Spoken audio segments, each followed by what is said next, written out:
to the Bean Ninjas podcast, where you get an all-access pass to see what happens behind the closed doors of a fast-growing global bookkeeping and financial reporting business.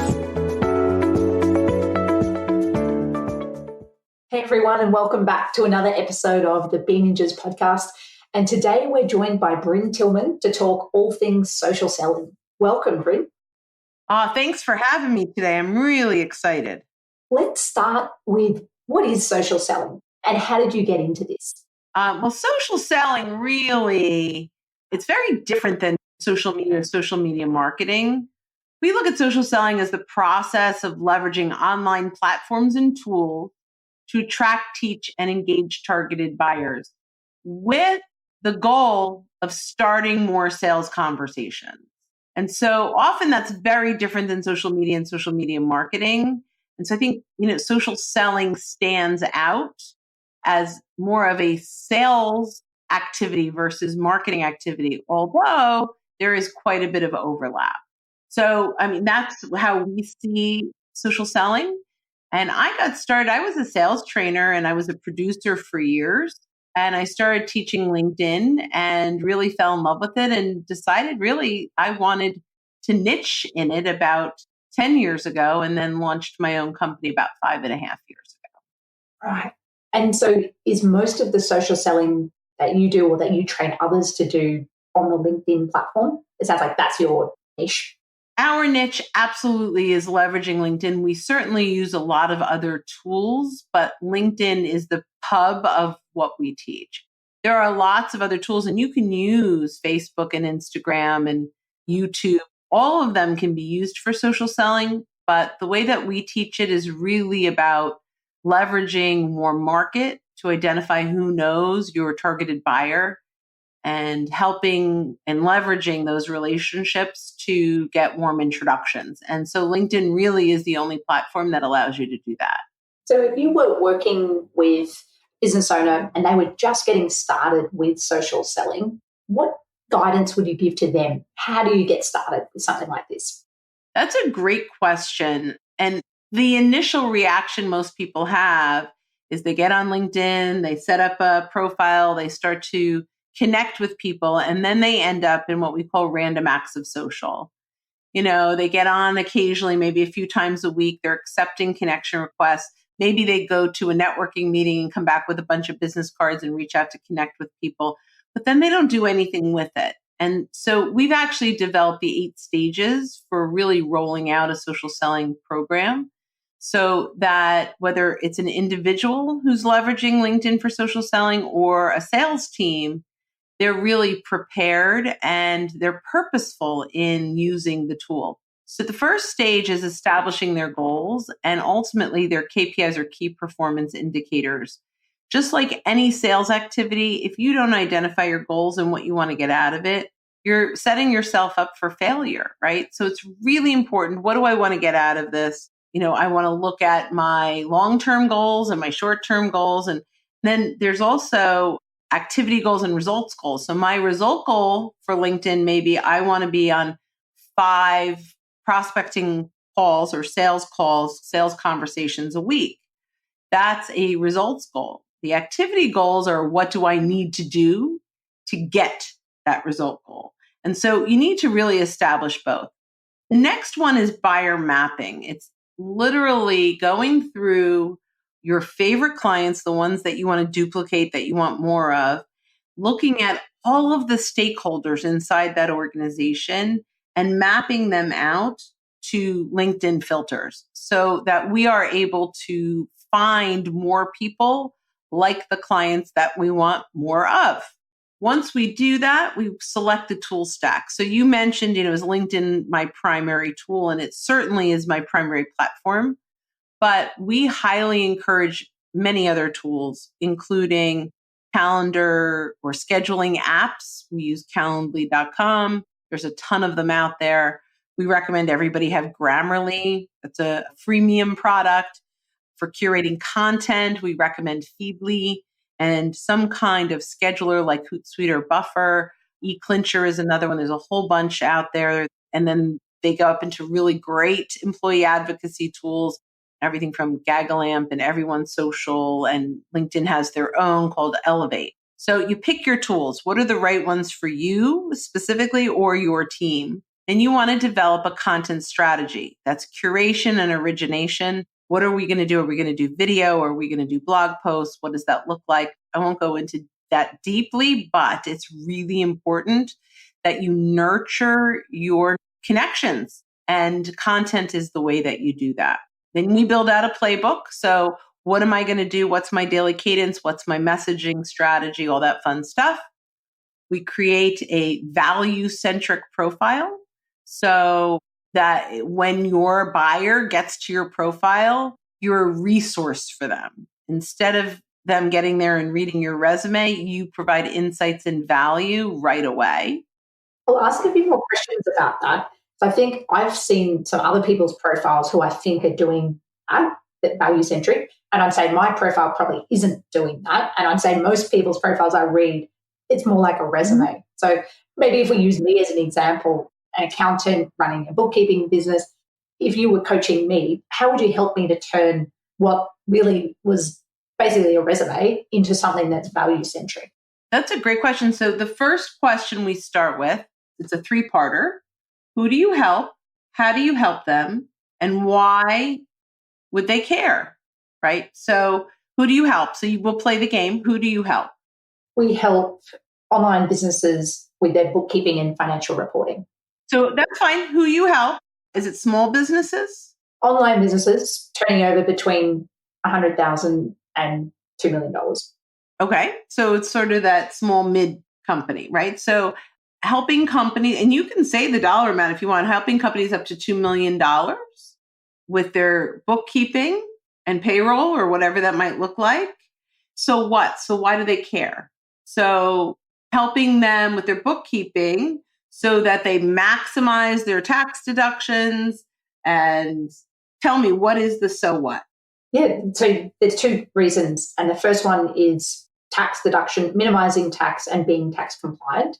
And then the other reason is to make data-driven business decisions. And they need bookkeeping to do that.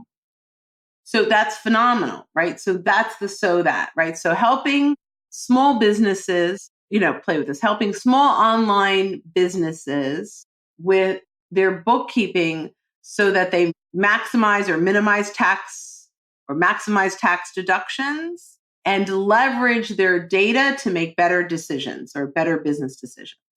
So now when I get here, it's not just you're an accountant or you're a bookkeeper. You're really going to help me in a way that's much more relevant, right? Like it goes from who cares she's an accountant or a bookkeeper to, well, that's interesting. I did pay a lot of taxes, or I don't know if I'm maximizing my tax deduction, or, I'm using QuickBooks and I have no idea how to use my data, right? Like now you're like stirring up, you're relevant to them and you get them interested to keep reading.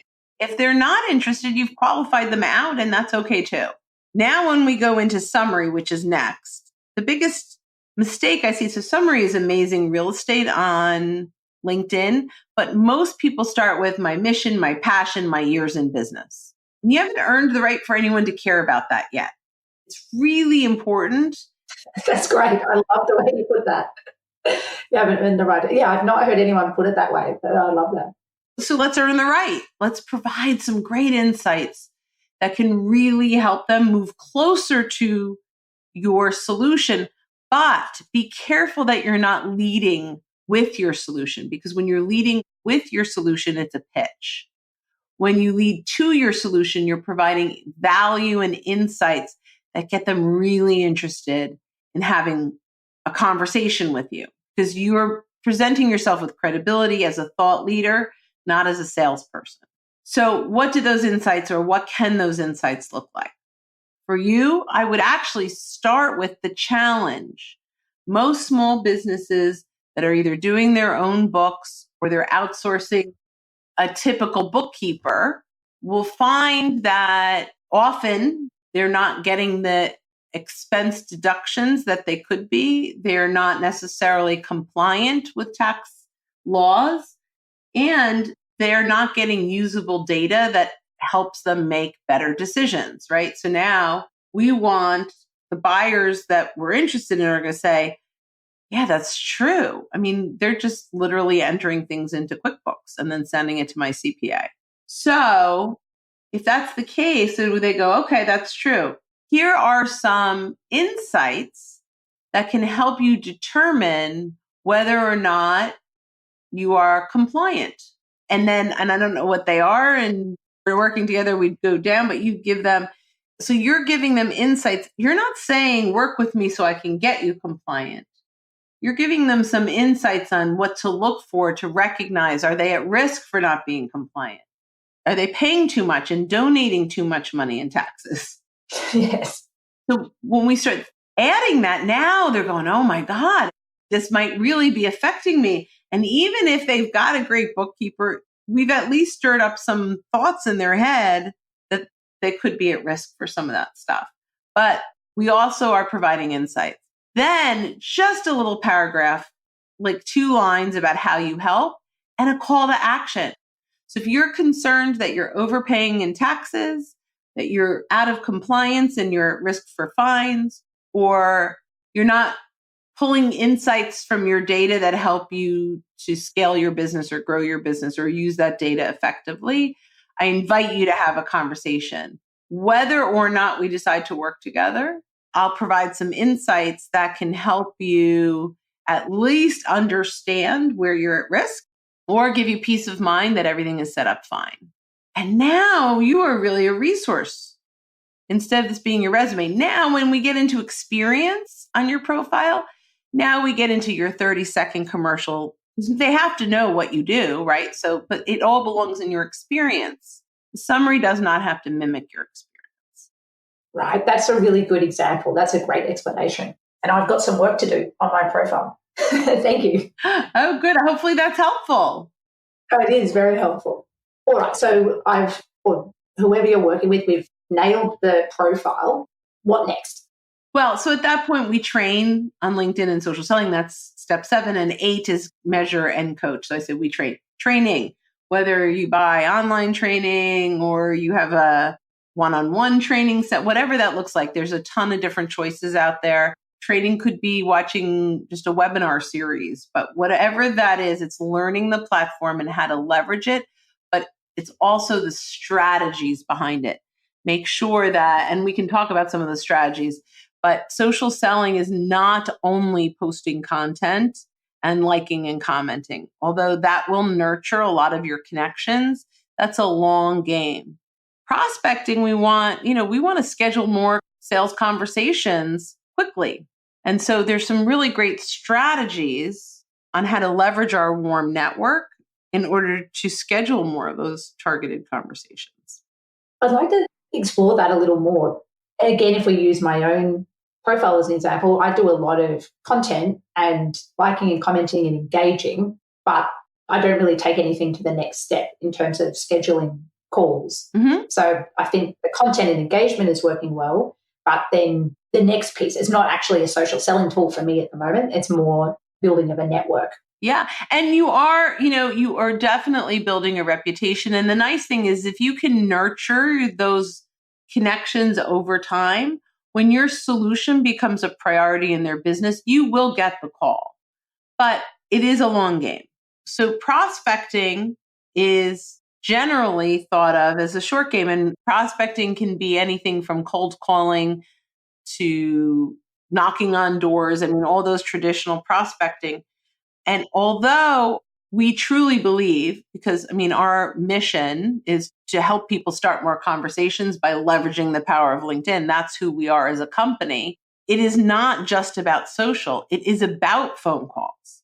So social selling is about scheduling conversations. And I say phone calls, except all our phone calls tend to be on Zoom today. So we moved phone calls to conversations. Because every one of I'm not on the phone that much anymore. It's all Zoom, which is great. It's a great way. You feel like you're in the same room with people. And when you get to see them and engage with them, there's such a much bigger connection than just a call. And the goal is to schedule these calls, right? So how do we do this? There's a few different ways. But the first thing we would do is the buyer mapping is like identifying who you want to talk to. So once we've done that, you're able to search LinkedIn, even on the free, and target your prospects, your potential clients. But there is a filter that will first say, which we would say first degree connections. So maybe we decide first degree connections, put in the location where you want them, put in we call it a search string or Boolean search, which might be CEO or CFO or COO or whoever you're looking to meet. So you put that in and then you search with your first degree filter is going to show you everyone you're connected to that you're ignoring that you should re-engage. Now, how do you re-engage? This is where content will come in. So you find a great piece of content and maybe, so you're in Australia and I know nothing about Australian taxes, but maybe you create a blog post that says, 5 Australian tax deductions that most small business owners miss. And so now you've got this great piece of content. Now you reach out to all of those business owners or the CEOs or the CFOs with this piece of content. Tracy, we've been connected on LinkedIn for some time. I noticed you're a CFO at a small business, and I thought this blog post might give you some insights on potential tax deductions a lot of folks make or miss. I'd love to hear your thoughts. Now, as a CFO, she might know all those things. She might say, oh, good, I'm doing all of that right. Well, that's great. You've still provided value. You gave her kind of a reassurance that what she's doing is right. That's a great way to re-engage your first degrees. Now you do that same search, and instead of clicking the first degree filter, you choose the second degree filter. This is where there's the magic in LinkedIn that no other tool in the world offers us.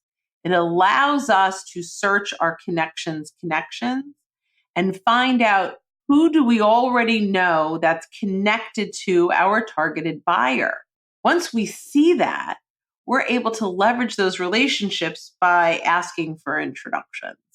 That's one way to do that, and it's really powerful. The other way is to actually search someone's connections.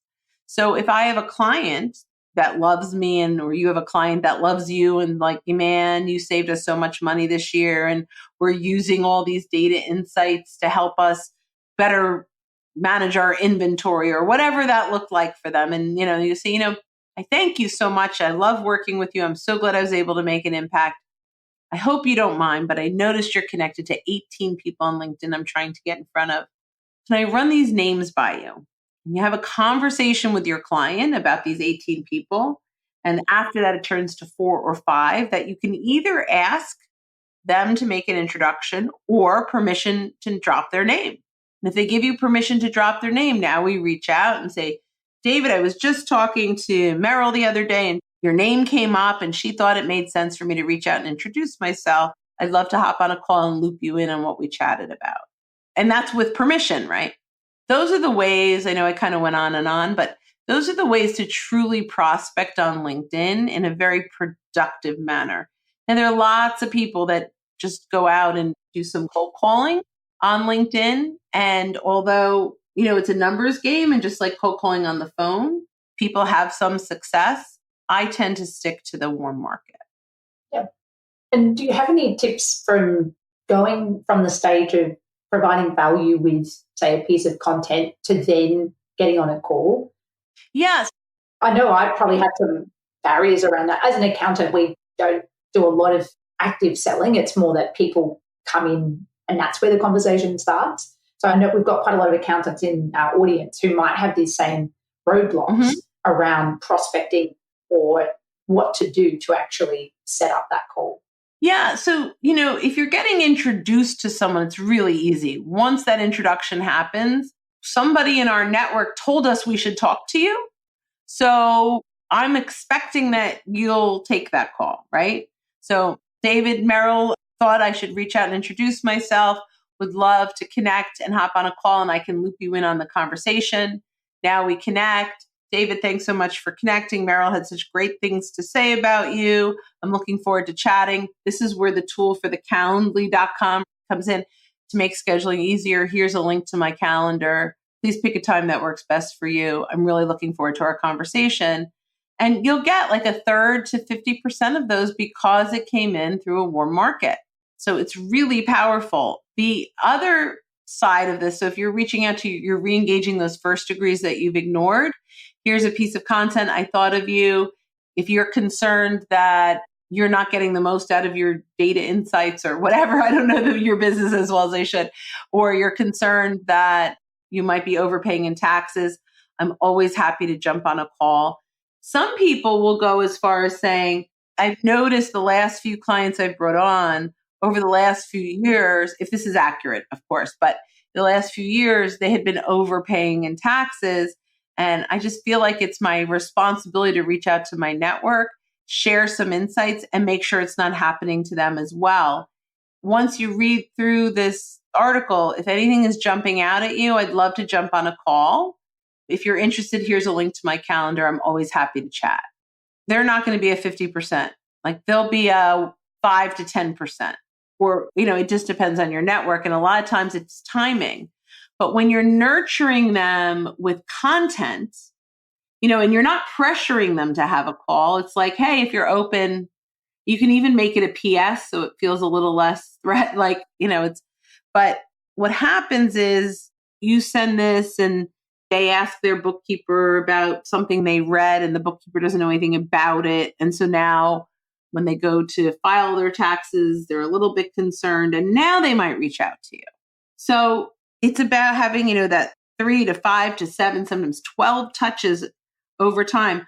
I nurtured one VP of sales for about 3 years with just content. And I didn't even give my calendar link, but I said, if you have any questions, I'm always happy to chat. I would get thanks for the content, great article, but it never really turned to anything. And then about 4 months ago, social selling, LinkedIn social selling became a real topic. And I closed a really big deal because that was the timing. And the interesting thing is, I don't believe, at least she told me, they didn't shop anyone else. They were like, we need this. This woman, Brynne Tillman, has been sending really valuable stuff over the years. Let's talk with her. And, I always ask, is there anyone else that you're talking to? And they said no. So that's some of what dripping and social selling will do. And that's why I said there's a short game and a long game. And the content and the nurturing is, it's about waiting for timing. The warm introductions will turn into conversations much faster. So you want to do both. Yeah. And I wanted to turn to content now. And you mentioned a little earlier, you had some insights into how to do that. And it seems like there's a lot of different options around the type of content you could write, frequency, video. So what are your thoughts on coming up with, I suppose, a content strategy for LinkedIn? Well, so every company is going to be different, but I'll give you one content strategy that can be leveraged by most people. I love a topic a month. So what are we going to talk about this month? And then we write one really great blog post around that. And then we create 5 60-second videos of, tips from that blog post. And then maybe we go out to Fiverr.com and for $30, I get a little infographic done with my blog post. And then maybe I'll do a couple of quotes in a PowerPoint slide as an image, and I'll share 5 of those. So now we have maybe 12 to 15 pieces of content that we share over a month around one topic. And then next month we start again. When you only have to choose one topic a month and you can get that much content from it, it's much easier. And it really does help you to create a strong library. And it also helps for search engine optimization. If you've got a lot of stuff named that, those topics over time, Google loves that. And so would you have the blog published on your website, or would you do that as a LinkedIn article and then promote that via something like a post? Yeah. So you own your website, and I always believe that the content you own should be housed on your website. Typically, I put it on the website in about 72 hours. I then put it on LinkedIn with a link at the bottom that says original post here, on the website, originally posted on the website. Actually, I don't even always do that, but I try to. And the reason that I have it on my profile is because when people are kind of poking around on my profile, I want that content to be there. But I want the SEO to really be from my website. So I put it there first. And I wanted to ask a little more about your business too. So you mentioned that you'd been running the social selling business for around 5 years. Is that right? Yeah, I launched Social Sales Link about 5.5 years ago. And I'd love to hear more about what your business looks like and the kind of programs that you run. Yeah, well, we actually kind of have a 3-pronged offering, I guess. So we have the offering for the solopreneur, entrepreneur, salesperson. So the individual that wants to get better but isn't getting it through their company, or they are their company. And we work with them almost in the same way. We customize a playbook for them. We get their profile up and running.